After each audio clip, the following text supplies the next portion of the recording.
Tudo da Canção Nova em um só lugar. Canção Nova Play. Meus caros amigos e amigas que acompanham a nossa Escola da Fé, mais um programa para você, mais um assunto daqueles importantes ligados à nossa fé, à nossa igreja, ok? Mas vamos começar rezando, pedindo ao Senhor a sua graça, a sua bênção, a inspiração, a luz do Espírito Santo para esse nosso programa de hoje. Em nome do Pai, do Filho e do Espírito Santo. Amém. Vinde, Espírito Santo, enchei os corações dos vossos fiéis, acendei neles o fogo do vosso amor. Enviai, Senhor, o teu Santo Espírito, e tudo será criado, e renovareis a face da terra. Ó Deus, que instruíste os corações dos vossos fiéis com a luz do Espírito Santo, fazei que nós apreciemos retamente todas as coisas, segundo o mesmo Espírito, e gozemos sempre da sua consolação. Por Cristo nosso Senhor. Amém. Que a Virgem Maria, Mãe da Igreja, nossa Mãe, interceda por nós neste momento. Ave Maria, cheia de graça, o Senhor é convosco. Bendita sois vós entre as mulheres, e bendito é o fruto do vosso ventre, Jesus. Santa Maria, Mãe de Deus, rogai por nós, pecadores, agora e na hora de nossa morte. Amém. Glória ao Pai, ao Filho e ao Espírito Santo, como era no princípio, agora e sempre. Amém. São José, rogai por nós. Em nome do Pai, do Filho e do Espírito Santo. Amém. Muito bem, meus caros amigos e amigas, eu gostaria de lembrar aqui a maneira de você poder conversar conosco, se você precisar. Temos o e-mail do programa, que é escoladafé@cançãonova.com. Temos o nosso facebook.com/Escola da Fé e também facebook.com/TV Canção Nova. Todos esses meios, além do telefone 12 31 86 2600, que você pode usar também, que hoje também é WhatsApp, ok? Muito bom. Eu quero lembrar que todos os slides que eu vou usar nesse programa, você pode acessar aí no facebook.com/Escola da Fé. O que nós vamos tratar hoje? Bem, nós terminamos o nosso estudo dos sacramentos. Foram mais de 10 semanas, mais de 10 aulas. Eu quero agora, até o final do ano, tratar de alguns itens importantes da nossa fé católica e que muitas vezes as pessoas não conhecem bem. Quero começar com um item chamado Ciência e Fé, né? Porque muita gente não sabe que a Igreja Católica Apostólica Romana é uma das instituições que mais desenvolveu a ciência e a tecnologia na Idade Média e até na Idade Moderna, contemporânea, ok? Eu escrevi até um livro, né? Ciência e Fé em Harmonia. Por quê? Porque são duas coisas de Deus. Tanto a fé quanto a ciência são irmãs, podemos dizer assim, que se ajudam, né? A ciência sem a fé vira racionalismo. E a fé sem a ciência pode virar fideísmo, fanatismo até. A igreja sempre usou muito a fé e a ciência. Bom, então nós vamos conversar. Vocês estão vendo aí nesse primeiro slide, vejam bem, Papa Paulo VI olhando, né, no laboratório, né, no Observatório Espacial do Vaticano. Não sei se você sabe, é o primeiro laboratório que foi criado na história da humanidade. Lá por volta de 1500 e pouco, a igreja, com os microscópios já observando o universo. Mas vamos conversar. Pode passar aí para nós. Eu quero começar colocando uma palavra da Constituição Pastoral do Concílio Vaticano II, a Gaudium et Spes, que fala da ciência e fé. Veja com que profundidade o Vaticano colocou o assunto, né? Se a pesquisa metódica, né, a física, a química, a matemática, seja o que for, se a pesquisa metódica em todas as ciências, tanto as humanas, quanto biológicas, quanto exatas, proceder de maneira verdadeiramente científica e segundo as leis morais, isso é importante, né? Na realidade, nunca será oposta à fé. Nunca será oposta à fé a boa ciência, né? Tanto as realidades profanas quanto as da fé originam-se do mesmo Deus, ou seja, tanto a fé quanto a ciência originam-se do mesmo Deus. Portanto, não pode haver oposição entre ciência e fé. Mas ainda, aquele que tenta escutar com humildade e perseverança os segredos das coisas, da ciência, né? Ainda que disto não tome consciência, olha que bonito, é como que conduzido pela mão de Deus, que sustenta todas as coisas, fazendo que elas sejam o que são. Ou seja, o cientista, o pesquisador, se é sério, se é honesto, né? Se é conduzido pelas leis morais, na sua pesquisa, seja na medicina, na engenharia, na física, na química, ele é como que guiado pela mão de Deus. Não é? Eu tive a oportunidade na vida de poder fazer mestrado em física, depois poder fazer doutorado em física, e a gente sente isso, né? Você pesquisa, de repente você parece que dá um estalo, você chega naquele ponto que era o mais difícil de você chegar. E a gente fica muito alegre, porque a gente encontra a verdade científica. Então veja que citação bonita do Vaticano II, da Gaudium et Spes número 36. São Paulo já dizia o seguinte, né, na carta aos Romanos, capítulo 1, versículo 18. A citação é muito importante de São Paulo. São Paulo dizia, desde a criação do mundo, desde o Big Bang, há 13,7 bilhões de anos atrás, as perfeições invisíveis de Deus, a beleza de Deus, o amor, né? O seu poder eterno, a sua divindade, tornaram-se visíveis à inteligência por meio das coisas criadas. O que São Paulo está dizendo? Com a inteligência, ele não está falando da fé, com a inteligência, com a razão, eu posso ver as maravilhas invisíveis de Deus. Aonde? Na criação. E ele continua, muitos, contudo, conhecendo a Deus, não o glorificaram como Deus, nem lhe renderam graças. É triste. Então, São Paulo fala o quê? A gente pode, pelo uso da razão, saber que Deus existe. Não tem justificativa da pessoa ser ateu. Pode passar. Olha o que diz o Concílio Vaticano I, em 1870. Era a época do racionalismo. Queriam destruir a religião, destruir não é? A fé. Não, só vale o que a ciência prova. É o racionalismo. Também chamado de positivismo, iluminismo, etc. Né? Aí o Concílio Vaticano I, lá com o Papa Pio IX, colocou o seguinte, né? Afirmou que é possível o conhecimento da existência de Deus pela razão. Não está falando pela fé. É possível conhecer a Deus pela inteligência. Aí ele diz, a mesma Santa Mãe Igreja sustenta e ensina que Deus, princípio e fim de todas as coisas, pode ser conhecido com certeza pela luz natural da razão humana a partir das coisas criadas. Preste bem atenção nessa palavra, né, do Concílio Vaticano I. Né? Pode ser conhecido Deus, com certeza, pela luz natural da razão humana, a partir das coisas criadas. O que o Vaticano colocou? Vaticano I, olhando para a criação, a beleza do universo, a beleza das flores, a beleza do ser humano, você olhando para dentro de você, você olhando para fora de você, aquilo que você ouve, que você vê, você pensa, é possível chegar a Deus. Por quê? Porque nada disso tem explicação sem Deus. Quem fez? Quem gerou tudo isso? Não fomos nós. Quem foi? Né? Pois sua realidade invisível tornou-se inteligível desde a criação do mundo através das criaturas. Que São Paulo fala na carta aos Romanos, capítulo 1, versículo 20. Em outras palavras, São Paulo diz, ninguém tem justificativa para não acreditar em Deus. Porque Deus se revela.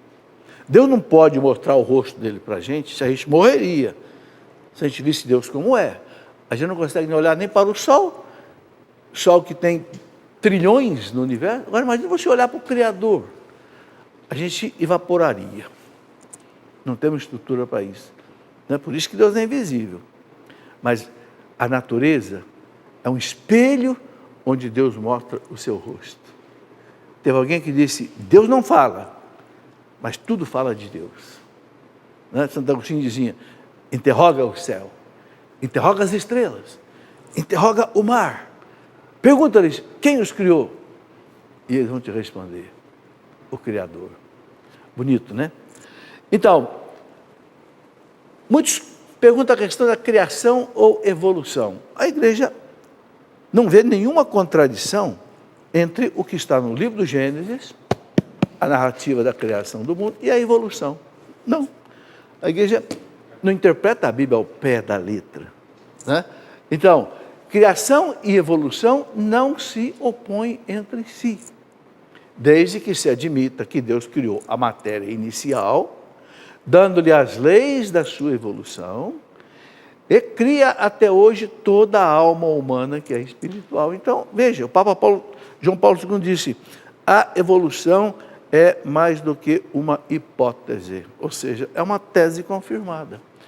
Tudo começou lá atrás, no primeiro pulso de energia que houve no universo, que se chama Big Bang.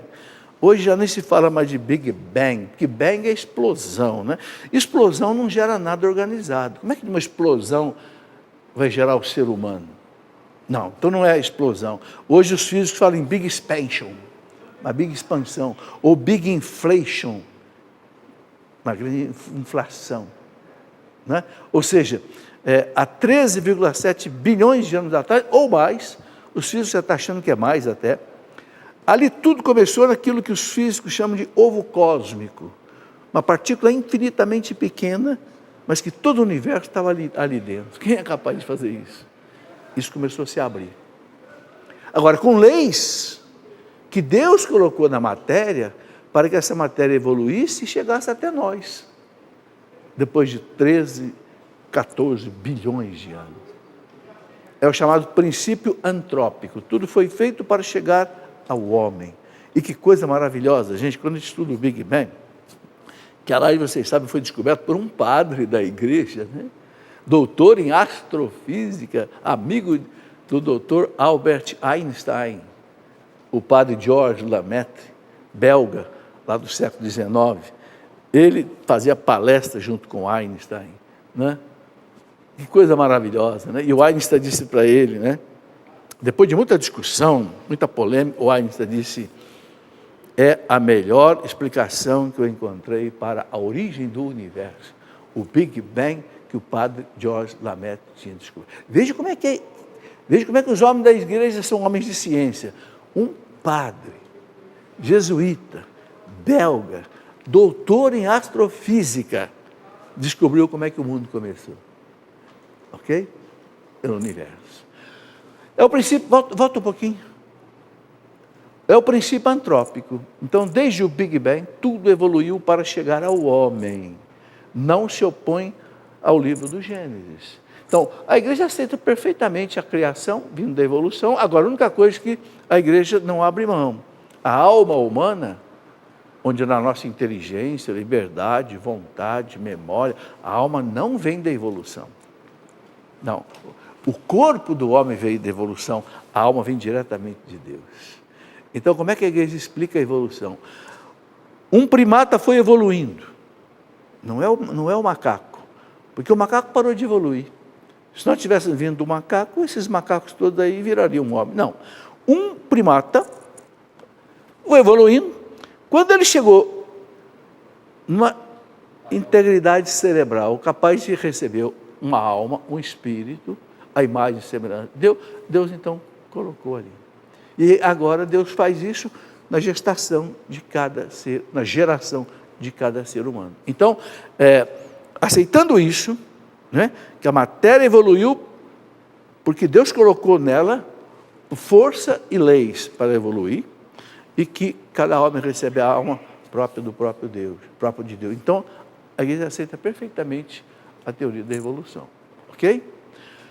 O que dizem os cientistas? Vamos dar uma passada aí, o que dizem alguns cientistas? Coloca aí para nós. Dr. Arthur Stanley Eddington. Quem foi Dr. Arthur Eddington? Astrofísico britânico, famoso pelo seu trabalho sobre a teoria da relatividade. Dizia que, abre aspas, nenhum inventor do ateísmo foi pesquisador da natureza. Olha que bonito. um doutor, astrofísico, né? Dr. Eddington. Nenhum ateu foi pesquisador da natureza. Muito interessante. Pode passar? Eu vou colocando aqui alguns exemplos para vocês perceberem como é que nós temos muitos cientistas, sabe? Não sei se vocês sabem, 80% dos cientistas acreditam em Deus. Não é verdade que os cientistas são ateus. Talvez tenha 20% aí de cientistas ateus, mas 80% acreditam em Deus. Eu gosto muito dessa citação do Dr. Adolf Buchanan. Dr. Buchanan, ele foi prêmio Nobel de Bioquímica. Vocês sabem o que é o prêmio Nobel, né, gente? Olha o que ele diz. Aqui este homem mostra que a natureza não pode ter sido vinda do acaso, de jeito nenhum. Olha o que ele fala. Com os átomos de 1 bilhão de estrelas, o acaso cego não conseguiria produzir sequer uma proteína útil para o ser vivo. Né? Essa citação eu tirei de um livro muito interessante chamado A Criação Não é um Mito, da editora Paulina, de 1972. Esse livro é maravilhoso. A Criação Não é um Mito. Dr. Buchanan, vejam bem, um homem da bioquímica, né? Prêmio Nobel. Você pode juntar as bilhões, ele diz aí, de átomos das estrelas, que você não conseguiria fazer uma proteína útil à vida. Ou seja, não tem condição do acaso gerar nada. Eu vou dar aqui um exemplo que tem nesse livro, que é muito interessante. Se você pegar, por exemplo, a hemoglobina, né? É uma cadeia grande, né? Ou melhor, não hemoglobina não, a insulina. A insulina que os diabéticos usam para identificar o excesso de açúcar no sangue e queimar o excesso de açúcar. A insulina é uma macromolécula formada por 92 ou 96 elos, né?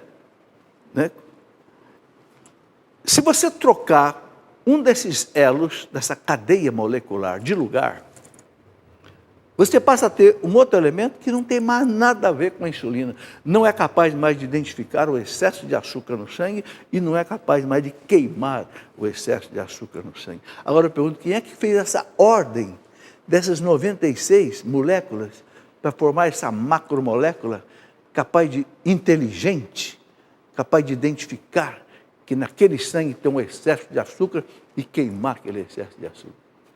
É por isso que o Dr. Buchanan diz, o acaso é cego, jamais faria isso. Pode passar. Eu gosto dessa citação do Dr. Edward Cullen. Dr. Edward Cullen, biólogo americano, eu gosto muito dessa citação. Ele diz assim, a probabilidade de ter se originado a vida por acaso é comparável à probabilidade de um dicionário completo resultado da explosão de uma tipografia.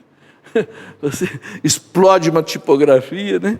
Aí as letras vão caindo direitinho, vão formando um dicionário em ordem alfabética. Brincadeira. Olha o que esse homem diz. A probabilidade da vida ter se originado por acaso é a mesma probabilidade de um dicionário completo resultado da explosão de uma tipografia. Né? O que mais? Dr. Edward Mitchell. Isso aí muita gente já ouviu falar, porque foi o homem que chegou à Lua na Apolo 14. Né? A gente assistia pela televisão o homem descer na Lua, né? Os mais antigos lembram disso. Dr. Edward Mitchell, americano, que desceu na Lua, na Apolo 14, né? Um dos primeiros homens a pisar na Lua, ele afirmou o seguinte, quando ele estava lá no espaço, na Lua: o universo é a verdadeira revelação da divindade. Gente, um astronauta, né? Enquanto o Yuri Gagarin, que foi o Yuri Gagarin? Foi aquele russo, né, que no foguete Sputnik russo, foi o primeiro que entrou em órbita da Terra. O Yuri Gagarin, educado, né, no ateísmo russo, voltou dizendo, rodei em volta da Terra e não encontrei Deus. O Dr. Edward Mitchell diz, o universo é a verdadeira revelação da divindade. Uma prova da ordem universal da existência de uma inteligência acima de tudo o que nós podemos compreender.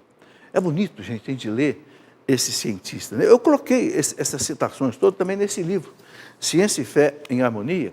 Eu tenho um capítulo aqui que eu coloco os cientistas cristãos e as suas citações, né? Aparece aí.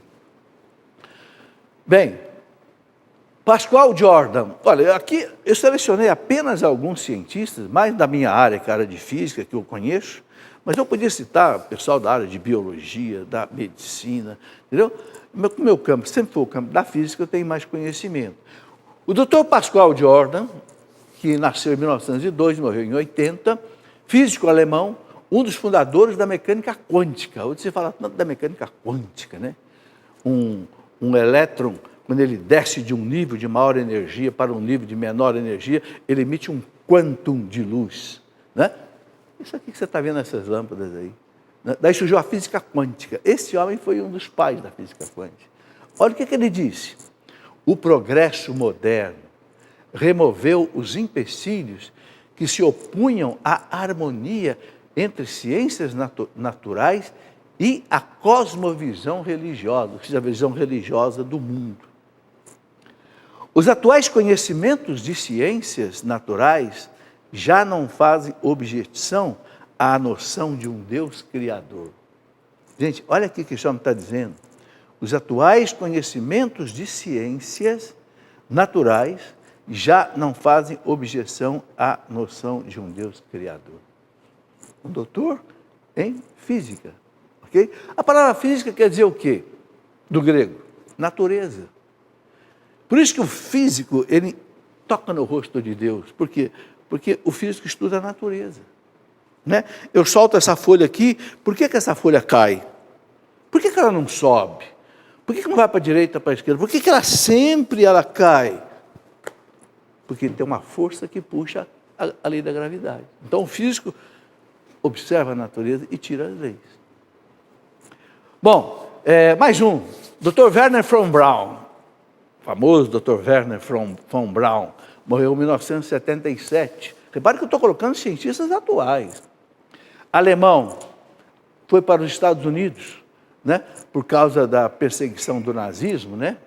Físico e pesquisador da energia atômica. Foi um dos homens que mais estudou energia atômica, Dr. Werner von Braun. Olha o que ele diz. Não se pode, de maneira nenhuma, justificar a opinião, de vez em quando formulada, de que na época das viagens espaciais, temos conhecimento da natureza, tais que já não precisamos de crer em Deus. Ele está dizendo o quê? Não basta a tecnologia. A tecnologia não nos permite dizer, não creio mais em Deus, não preciso de Deus. Porque esse é o ponto nevrálgico na cabeça de muitos cientistas. Ele desenvolve a ciência e a tecnologia, se acha um Deus. Eu não preciso mais de Deus. Né? Como dizia Dostoiévski, se Deus não existe, então eu sou Deus.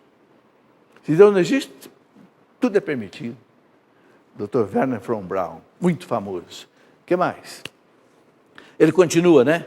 Somente uma renovada fé em Deus, renovada, pode provocar a mudança que salve da catástrofe o nosso mundo. Está aí. Ciência e religião são, pois, irmãs, e não polos antitéticos. São, pois, irmãs, e não opostos, polos antitéticos. Ok? Sabe, gente, aí eu quero exatamente mostrar isso para os estudantes, principalmente, sabe? Estudantes de física, de matemática, de química, de biologia, também das ciências humanas, filosofia, né? Quem desenvolveu a filosofia no mundo foi a Igreja Católica. Mas aquela filosofia com um fundo cristão, de São Tomás de Aquino, de Santo Agostinho, de Santo Alberto Magno, de Santo Anselmo, né? Essa é a boa filosofia. Eu gosto muito, olha aqui, uma citação do campo da psicologia, muito interessante, o Dr. Carl Gustav Jung. Jung foi discípulo de Freud. Freud era ateu, materialista. O Jung não. O Jung já era um homem religioso. Olha o que ele disse, muito interessante. Suíço, um dos fundadores da psicanálise, né, junto com Freud, porque ele foi discípulo do Freud. Olha o que diz esse homem, que é uma referência na psicologia. O pessoal da psicologia sabe disso. Jung. Olha o que ele disse. Entre todos os meus pacientes, na segunda metade da vida, isto é, tendo mais de 35 anos, né?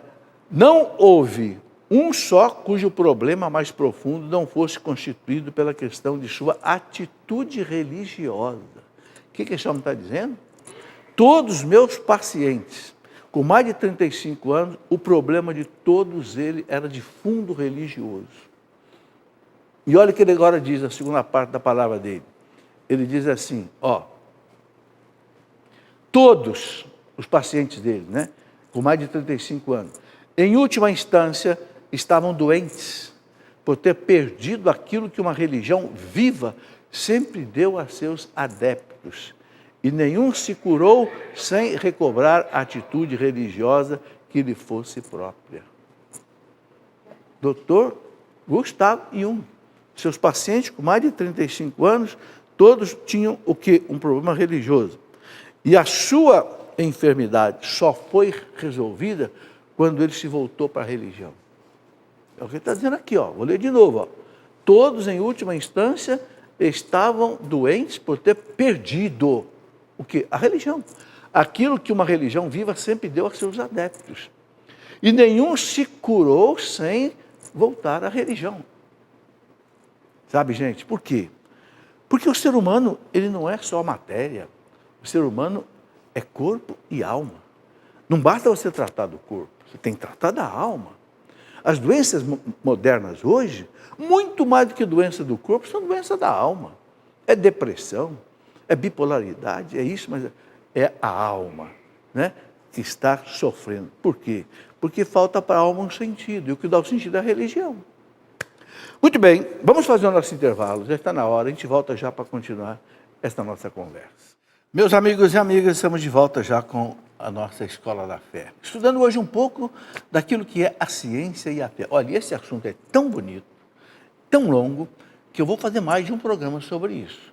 A semana que vem, se Deus quiser, a gente vai voltar com esse assunto. Bom, eu quero mostrar a vocês o calendário da Canção Nova de 220, ou de 2020. Né? Muito bonito. O calendário ficou com cada mês, né, com a devoção do mês, né, com a imagem, por exemplo, aqui, Pai das Misericórdias, né, no mês de junho, e cada mês aparece aqui, por exemplo, mês de abril, né? Aqui nós temos aí todos os feriados, os eventos importantes que tem aí, tá? E aqui você tem, inclusive, as contas da Canção Nova, em que você pode fazer a sua doação para a Canção Nova. Claro, você sabe que a Canção Nova só vive disso. Então a Canção Nova tem que divulgar essas coisas, tem que pedir a sua contribuição, né? Mas que beleza de calendário. É um calendário que te acompanha aí, o ano inteiro, tá? Olha que bonito. Né? Muito bem feito, muito bem elaborado, Santa Clara. Beleza, eu quero mostrar a vocês aqui também esse livro, Uma História que Não é Contada. O que é esse livro? Esse livro, ele faz par com esse Ciência e Fé em Harmonia. Por quê? Porque aqui eu falo da ciência e fé, aqui eu mostro tudo que a igreja fez de maravilhoso na ciência, na matemática, na física, na química, na arquitetura, na música, no direito, na economia, e que não é contado. Não é contado. Isso aqui é que eu vou mostrar nesse programa de hoje e nos programas subsequentes. Então, esse livro aqui também é um detalhe, né? Sabe, porque a maioria dos católicos não conhece isso. Não conhece por quê? Porque nas escolas não se fala disso. Nas escolas só se abre a boca para bater na igreja, não é? Só se fala de Inquisição, só se fala de Joana d'Arc, só se fala de cruzadas, mas o que a igreja fez de maravilhoso, não se fala. Então nós temos a obrigação, nós como cristãos católicos, temos a obrigação de conhecer essas coisas, para que você conheça melhor a igreja, ame mais a igreja, sirva melhor a igreja e defenda melhor a igreja. Muito bem, vamos continuar a nossa conversa aqui, né? Falando da nossa ciência e da fé. Então, eu quero colocar mais um cientista maravilhoso, Dr. Max Planck, alemão, né? Um dos homens que estudou mais a física quântica, né? Físico alemão, criador da teoria dos quanta. O que é a teoria dos quanta? O Dr. Max Planck, ele descobriu, quem já estudou um pouquinho de química sabe, num átomo você tem um núcleo, né? E tem os elétrons que giram em torno do núcleo e os prótons estão dentro do núcleo, certo? Há níveis de energia dos elétrons, nível S, P, tal, essa questão. Quando um elétron cai de nível de energia, ele emite um pacote de luz, que o Dr. Max Planck chamou de um quanta, um quantum, o plural é quanta, do latim, né? Então, isso revolucionou a física moderna. E esse homem foi um dos homens que foi prêmio Nobel em 1928 por causa disso. Olha o que esse homem disse. Esse homem era profundamente religioso. Ele disse: para onde quer que se dilate o nosso olhar, em parte alguma vemos contradição entre ciências naturais e religião. Antes, encontramos plena convergência nos pontos decisivos da ciência e da fé. Aí ele diz: ciências naturais e religião não se excluem mutuamente. Não. Como hoje em dia muitos pensam e receiam. Tem alunos de universidade que tem medo. Eu não vou estudar a Bíblia não, a teologia não, porque senão vai atrapalhar a minha ciência. Olha o que diz aqui, Dr. Max Planck, prêmio Nobel de Física, né? Como hoje em dia muitos pensam e receiam, né? Que uma coisa atrapalha a outra, mas completam-se e apelam para a outra. A ciência apela para a fé apela para a ciência. Para o crente, Deus está no começo. Para o físico, Deus está no ponto de chegada de toda a sua reflexão. Bonito, né? Aqui vocês têm a fonte em alemão, de onde eu tirei essa citação, e outras citações aí que eu já citei para trás, né? Nessa fonte. Não vou nem ler, porque eu não sei ler em alemão. Mas você que entende alemão, leia ali essa fonte que você pode achar. Dr. Max Planck. Dr. Hans Spemann, morreu em 1941, embriologista. Eu estou na área da medicina agora. Alemão, agraciado com o prêmio Nobel de Medicina, 1935, pelas descobertas relativas aos efeitos da introdução embriônica e à influência das células nos tecidos e órgãos. O pessoal da medicina e biologia entende isso aí, eu não entendo, mas eu copiei aqui. Passa lá. Né? O que ele diz? Quero confessar que, durante minhas pesquisas, muitas vezes tenho a impressão de estar num diálogo em que meu interlocutor me aparece como aquele que é mais sábio. Parece que eu estou conversando com Deus na minha pesquisa. Olha que interessante. Diante dessa extraordinária realidade, o pesquisador é sempre mais tomado por uma profunda e reverente admiração. Eu quero dizer uma coisa aqui. De vez em quando eu recebo um e-mail de algum jovem que está aí, terminou a faculdade, quer fazer mestrado, quer fazer doutorado, e fala: professor, mas será que eu devo gastar meu tempo com a ciência e a religião? Eu digo: meu amigo, gaste tempo com as duas. Me fez muito bem ser um homem de ciência e ser um homem de religião. Uma das coisas que mais ajudou a minha vida, eu já falei aqui, foi ao mesmo tempo que eu fazia um doutorado no ITA, em 3 anos, eu fazia teologia à noite. Juntei a ciência com a fé. Entende? Então, não tenha receio, não. Não, mas se eu dedicar meu tempo à pesquisa, eu vou gastar muito tempo, não vou ter tempo de estudar a Bíblia. Vai ter tempo, sim. Eu tive 5 filhos. Meus filhos não me atrapalharam, de jeito nenhum. Cuidei deles direitinho com a minha esposa, pude estudar. Faz 50 anos que eu trabalho na igreja, e graças a Deus nunca deixei de trabalhar na igreja. Faz 50 anos que eu conheço o Padre Jonas, sempre trabalhamos juntos. Sempre toquei a ciência com a fé, sem problema, não há dúvida. Né? Então você que é um jovem cristão, estude a ciência e estude a fé. Porque quando você estuda a ciência, você chega numa universidade e você vai falar de Deus, e a pessoa diz: nossa, o cara estudou a ciência também. Ele não só estudou só a Bíblia, não. Ele sabe matemática, ele sabe química, ele sabe medicina, Então, você pode ter certeza que as portas para você evangelizar se abrem. Não tenha dúvida disso, não. Né? John Ambrose Fleming, quem é que não conhece o Dr. Fleming, né? Foi um engenheiro eletrônico e físico britânico. Olha o que esse homem disse. Morreu em 1945. A grande quantidade de descobertas modernas destruiu por completo o antigo materialismo. A ciência destrói o materialismo. Só existe a matéria. O universo apresenta-se hoje ao nosso olhar como um pensamento. Por que o universo parece um pensamento? Porque o universo é todo organizado. Né? Quem já estudou um pouquinho, eu dei aula de mecânica espacial. Né? Então você tem o Sol aqui, e todos os planetas giram descrevendo uma elipse. O que é uma elipse? É uma curva matemática. Você escreve a equação dela. Né? x2 sobre A2 mais y2 sobre B2 mais z2 sobre C2 igual a 1. É uma equação matemática que o planeta descreve direitinho. Todos os planetas. E o Sol fica sempre no foco da elipse. Quem sabe o que é uma elipse sabe do que eu estou falando.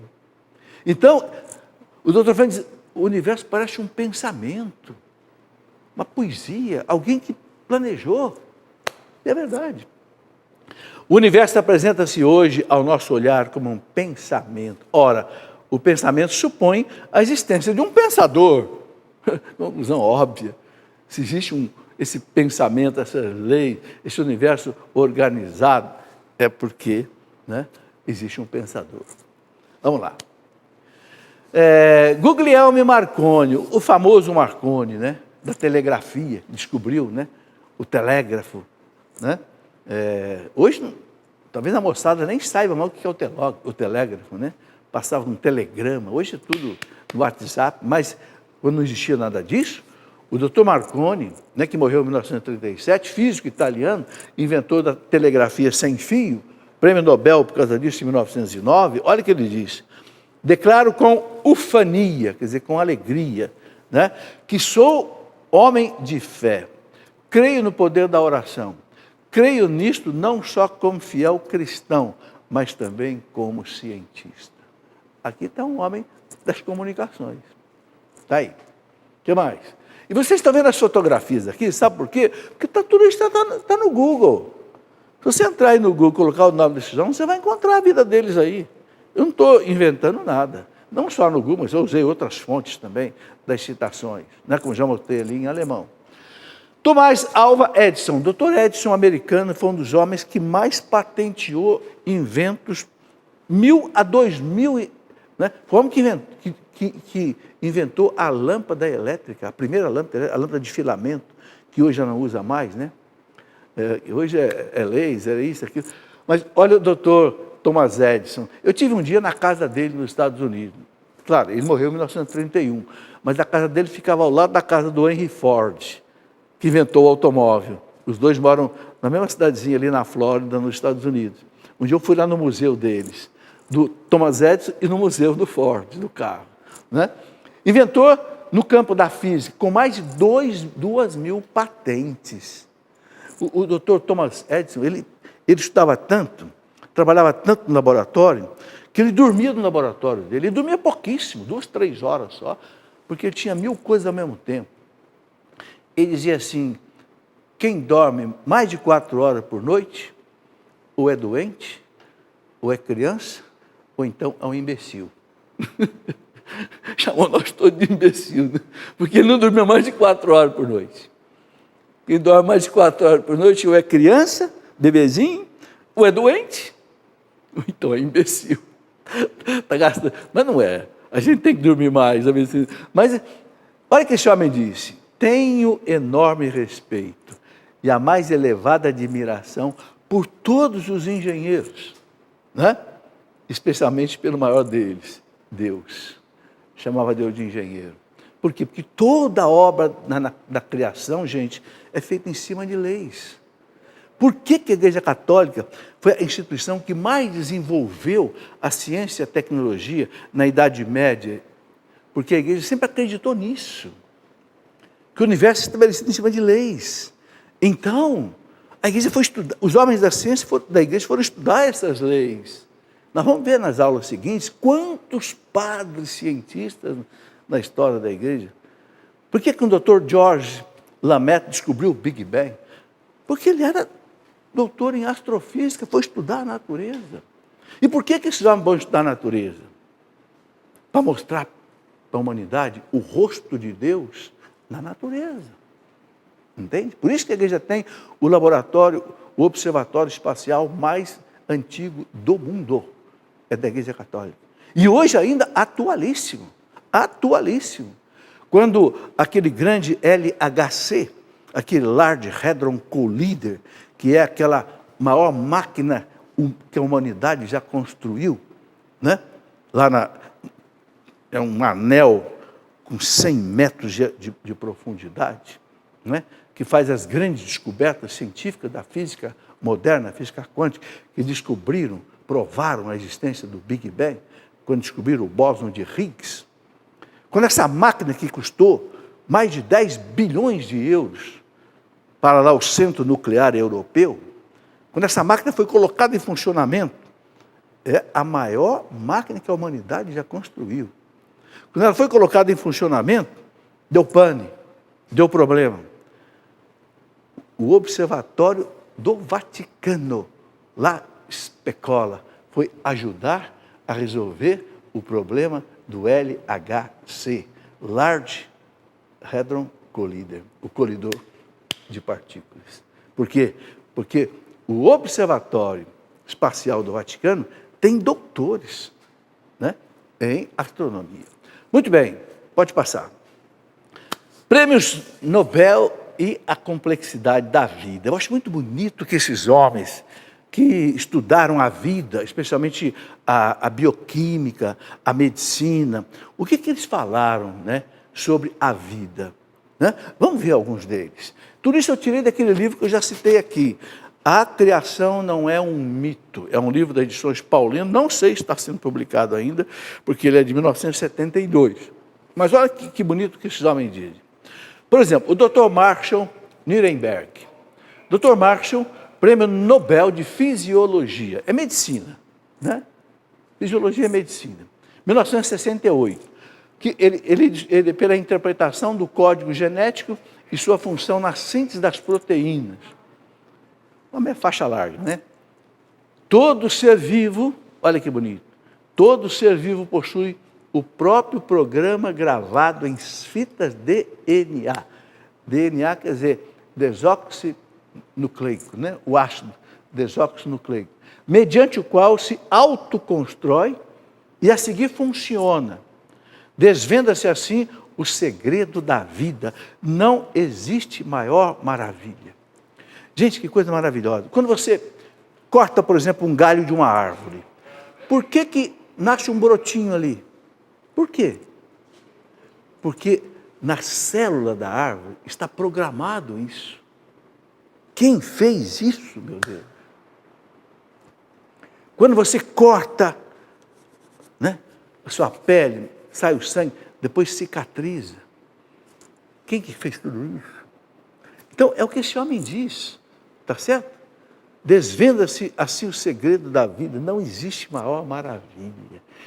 O que eu quero mostrar aqui, gente, com essas citações, é que nós temos que nos maravilhar diante das coisas de Deus. Nós temos que nos encantar diante das coisas de Deus. Eu me lembro de uma experiência, quando eu li a vida do Dr. Michel Faraday. Michel Faraday foi o homem que ele descobriu, em inglês, ele descobriu a lei da indução eletromagnética, que hoje revolucionou, né? Você usa um celular, hoje você usa um controle remoto por causa da indução eletromagnética, daí surgiu a onda eletromagnética. O Dr. Michel Faraday, ele fez uma experiência, ele colocou uma espira, né, de fio e colocou uma lâmpada ligando ali as duas extremidades do fio. Quando ele aproximava um ímã, a lâmpada acendia ou apagava. Então ele percebeu que havia uma interação entre o magnetismo e a eletricidade. A variação do fluxo magnético criava uma corrente elétrica no fio. Então ele descobriu o efeito eletromagnético, de onde vem a onda eletromagnética, que faz com que você possa apertar um controle remoto hoje e mudar a sua televisão. O Faraday se ajoelhou no laboratório e começou a rezar. E começou a chorar. Dr. Michel Faraday descobriu a indução eletromagnética. Eu conheço essas coisas por causa da física, né? Que é a minha praia, como diz o povo, né?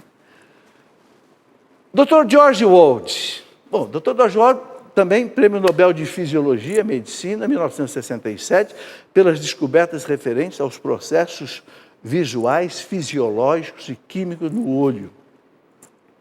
As maravilhas de nossa técnica. Olha o que esse homem diz. As maravilhas da nossa técnica, o rádio, a TV, a internet, o automóvel, né? As maravilhas de nossa técnica estão a nível de brinquedo, infantis, se comparadas com as da natureza. Vocês entenderam? Quer dizer, tudo que nós inventamos aí, um celular, uma televisão, isso é brinquedinho de criança. Esse brinquedinho que a criança usa para fazer montagem de pecinhas, comparado com as maravilhas da natureza. Ou seja, a natureza é muito, muito, muito, muito mais perfeita. Por isso que os físicos, principalmente, eles observam o voo de um pássaro para aperfeiçoar o avião. Você já percebeu que os grandes aviões, os Boeing, na ponta da asa tem um negocinho, uma pontinha assim? Descobriram aquilo, a pena que tem na asa de um gavião. Quando ele voa, ele tem uma peninha de fora assim, que balança. Aquilo dá estabilidade. Colocaram aquilo no avião. A natureza é esse espelho que mostra o rosto de Deus. Vamos lá. Dr. Francis Compton Crick, esse é muito famoso porque foi o homem que descobriu o DNA, né? Prêmio Nobel de Fisiologia, Medicina, 1968, por suas descobertas referentes à estrutura molecular dos ácidos nucleicos, o DNA, e seu significado para a transferência de informação em material vivo. Ele descobriu, né? Lá toda a cadeia, né? DNA e etc. Olha o que ele disse. Olha que coisa, isso dentro de uma célula. Se as fitas DNA de um homem, as fitas que estão dentro de cada célula do nosso corpo, e a célula é microscópica, tá certo? Se as fitas DNA de um homem, de um só, fossem unidas linearmente, poderiam circunscrever todo o sistema solar com todos os seus, né, os seus planetas. Isso, a sequência de fita DNA que tem na célula de um homem. Quem fez essa maravilha? E é isso que faz a vida existir. É isso que faz o olho funcionar. Você pensa bem, né?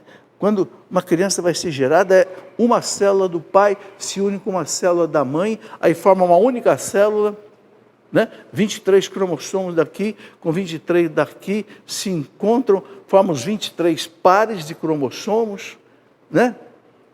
Até alguém diz que eles se abraçam, né?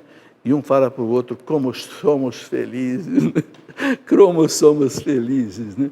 Dali está a vida. Dali tem todas, aquele ser humano vai ser branco, negro, se vai ficar careca aos 50 anos, se vai, entendeu? Tudo está ali, naquela única célula que depois se multiplica.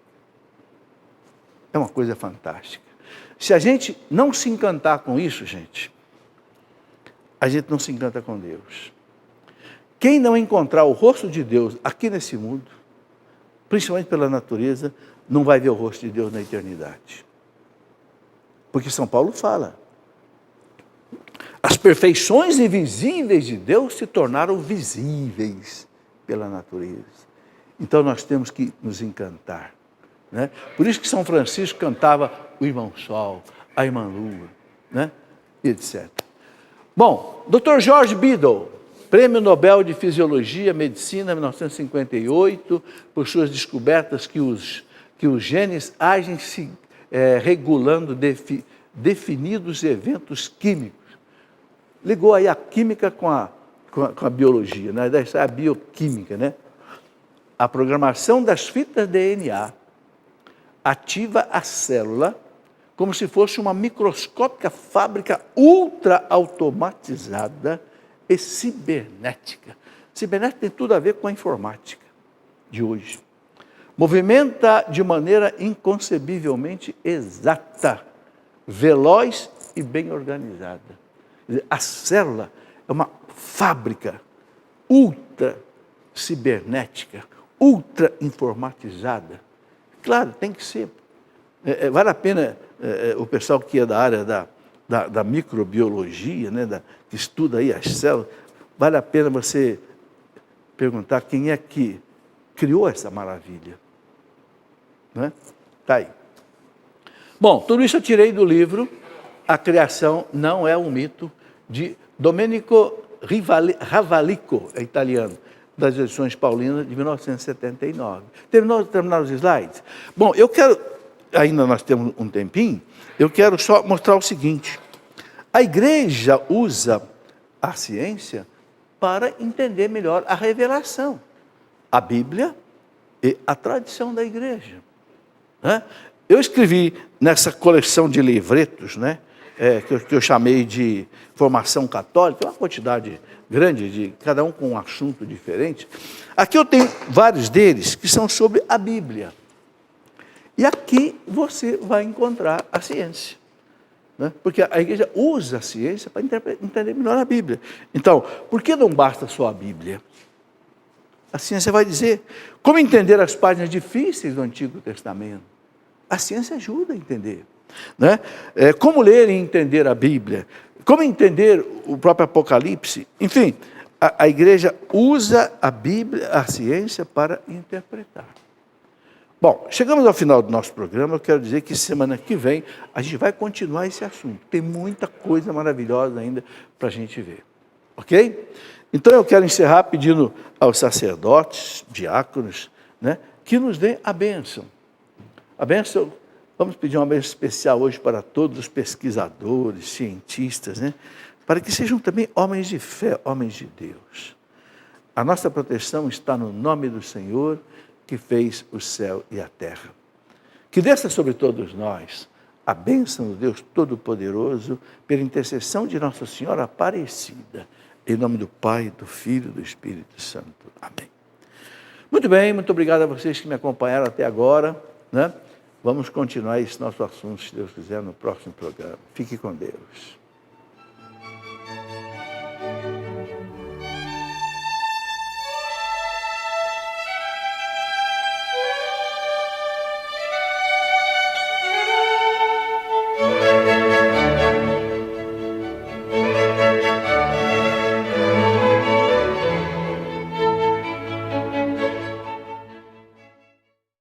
Tudo da Canção Nova em um só lugar. Canção Nova Play.